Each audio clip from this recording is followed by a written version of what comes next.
Hey guys, for those of you who know me will know full and well that I am a Subaru guy through and through. I always have been, but I have always had a bit of a soft spot for some of the older Fords. The Group A Escort Cosworth, for example. I mean, what is not to love about that machine? It had beautiful lines, the massive whale tail, the colour schemes that came in, and that side exit exhaust, the noise that it made. I mean, just listen to this.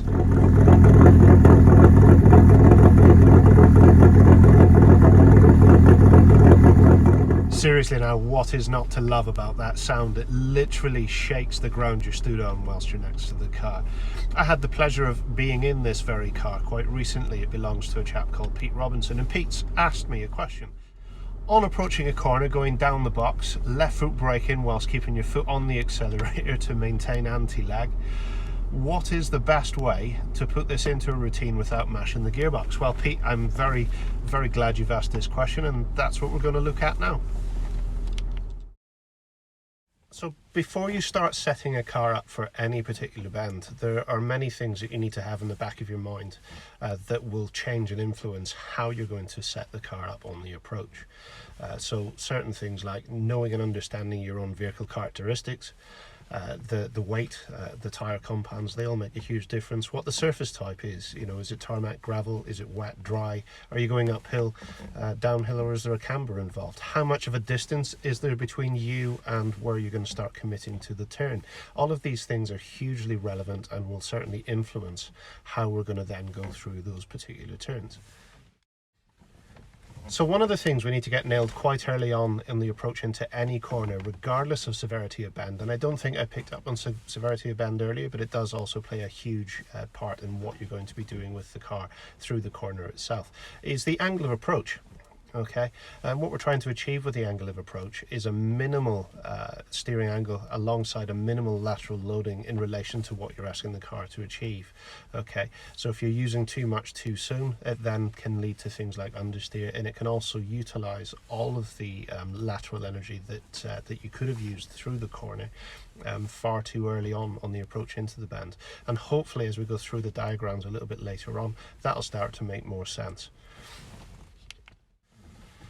So one of the other key elements we need to take into consideration on the approach into any particular bend, regardless of how you're going to attack that bend, be it neutral steer or utilizing oversteer, is how much energy you carry in, how much kinetic energy is stored within the vehicle itself, and what the position of the steering and the throttle and the brakes are. The reason that that is important is they each influence the internal weight transfer of the car. So if you're approaching with the brakes on, you're already dissipating off some of that kinetic energy, and you've already transferred all the way to the front. And if this is happening too early on, it doesn't help you get the car positioned in such a way that will be useful to you later on in the bend. So hopefully when we start running through the diagrams later, this will also start to make sense. So whilst we're positioning the car at the angle of approach that we want, and we're making sure that we've got the energy stored or peeling off some energy on the approach into the particular bend so we're not carrying too much in, there's another element that we need to pay particular attention to, and this again directly relates to the surface type and the angle of approach and all of these things, and certainly the exit ultimately is what gear you're going to be in. Okay, so for the majority of these approaches, and again hopefully it'll make sense as we run through the diagrams later, that you can pre-select the gear and have the car loaded before you enter the bend, because we're actually going to utilize hopefully a balanced throttle at a high enough RPM for your anti-lag and your torque to be effective on the exit of the turns. But where we are perhaps rotating the car, there is another time zone where we can start thinking about changing gear, and that is just after the initiation of a weight transfer turn. So as the car is starting to break into a lateral slide, we actually have ample time to change gear. And it sounds like a really weird time to be changing gear, but trust me, it works, and it's really cool once you're comfortable with it. So you can actually go in a higher gear. This really helps with lower grip conditions. So if you imagine coming into a slippier corner, you're trying to get the car to brake into a rotation for you. If you're already in the exit gear, you're already in second gear, the change in rate of speed at the front wheels or the back wheels, it doesn't really matter, but it really does influence the front wheels, is quite snappy. Okay, there's a lot of torque there.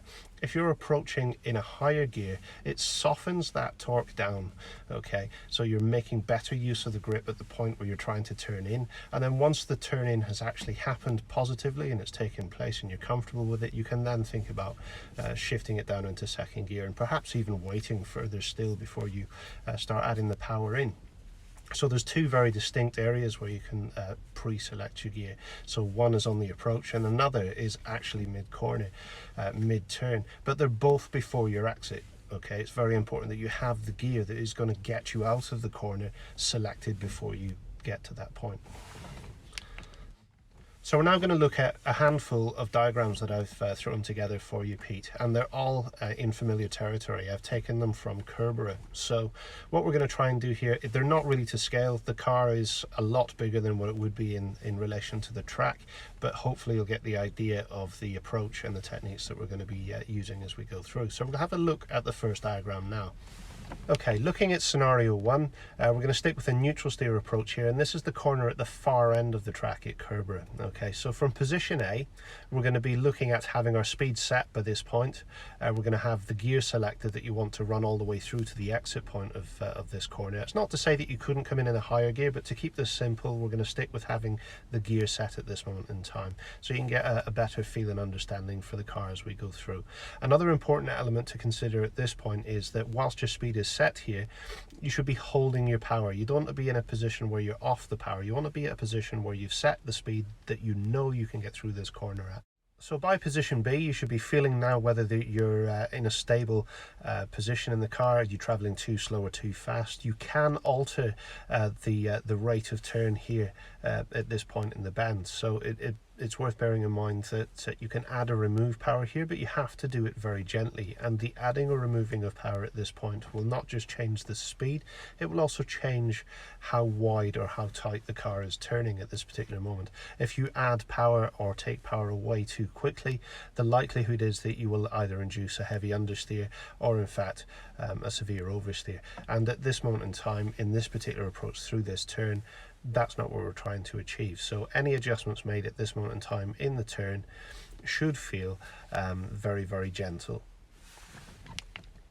In position C, by now the car should feel like it's comfortable, it should be balanced. At this point you should be looking for your exit and holding your current speed steady. So at position D now, you should be starting to unwind the steering and add power. Make sure you're doing these things gently as well. You'll find that the car will naturally want to unwind the steering at that particular moment in time anyway. So by position E, you should have the car in a position where it's dead straight. You're not drifting out laterally because you've had, a little bit too much power on in the previous position.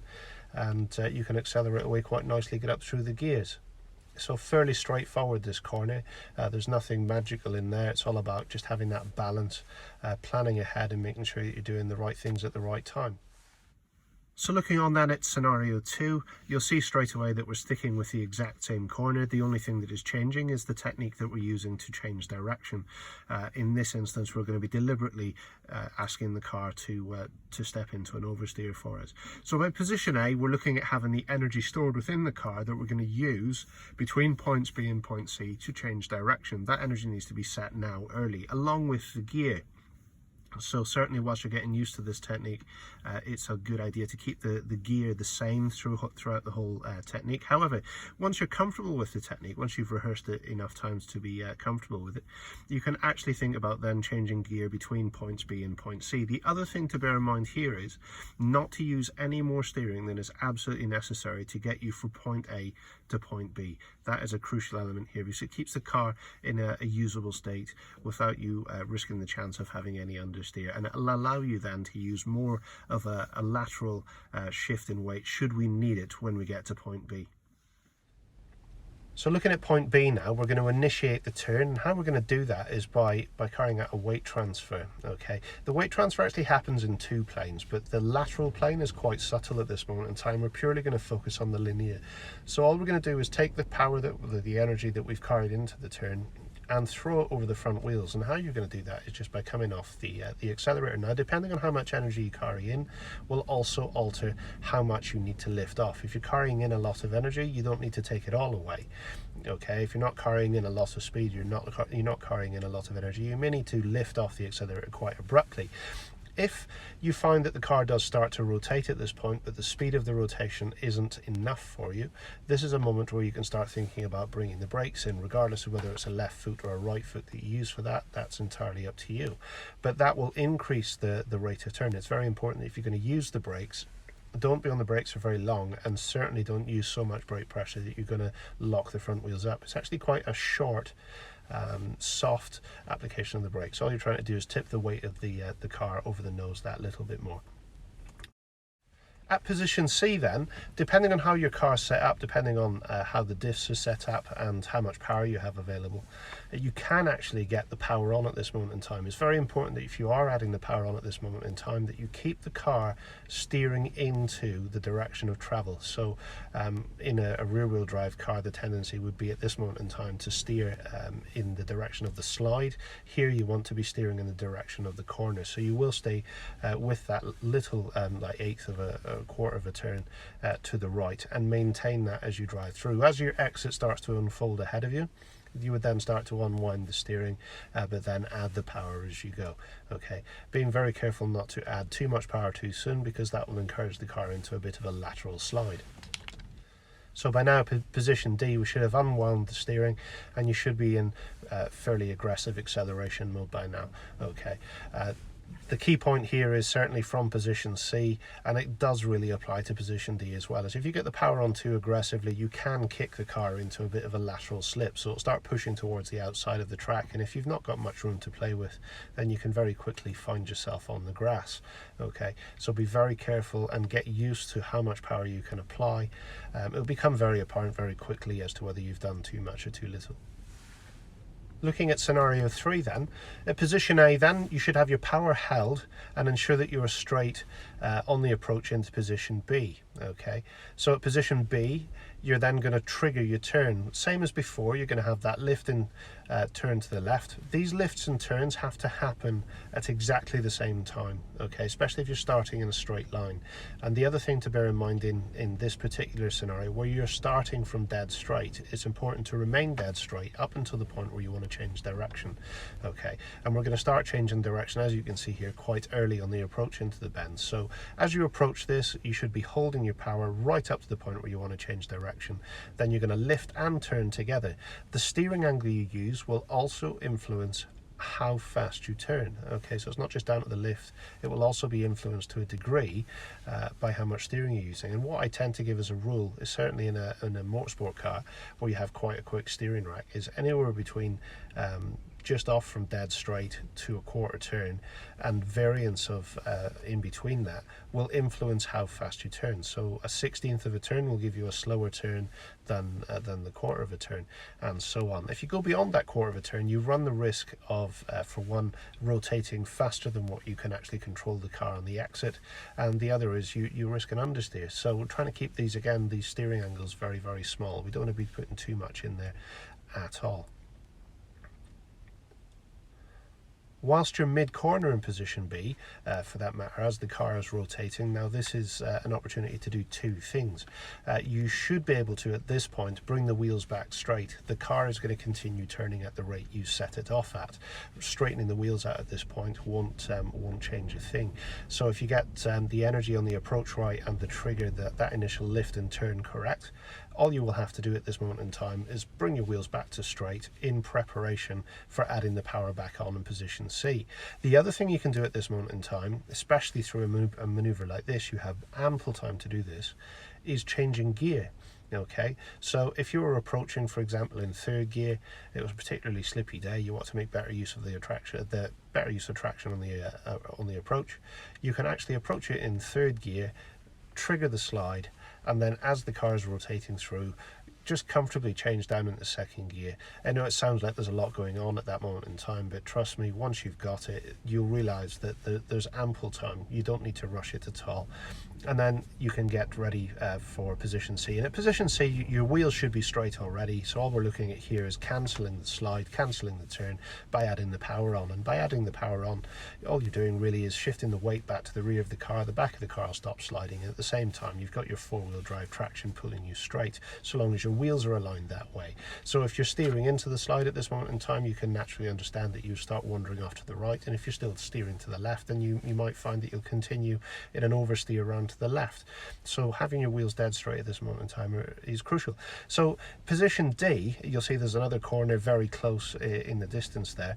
What you're going to be focusing on here is repeating. So you could repeat this by keeping the car dead straight, finding that nice line on the approach, building up and storing your energy before you get there. And another thing with this particular example to bear in mind is that with a short approach, you don't have the kinetic energy stored in the car as what you would have with a longer approach.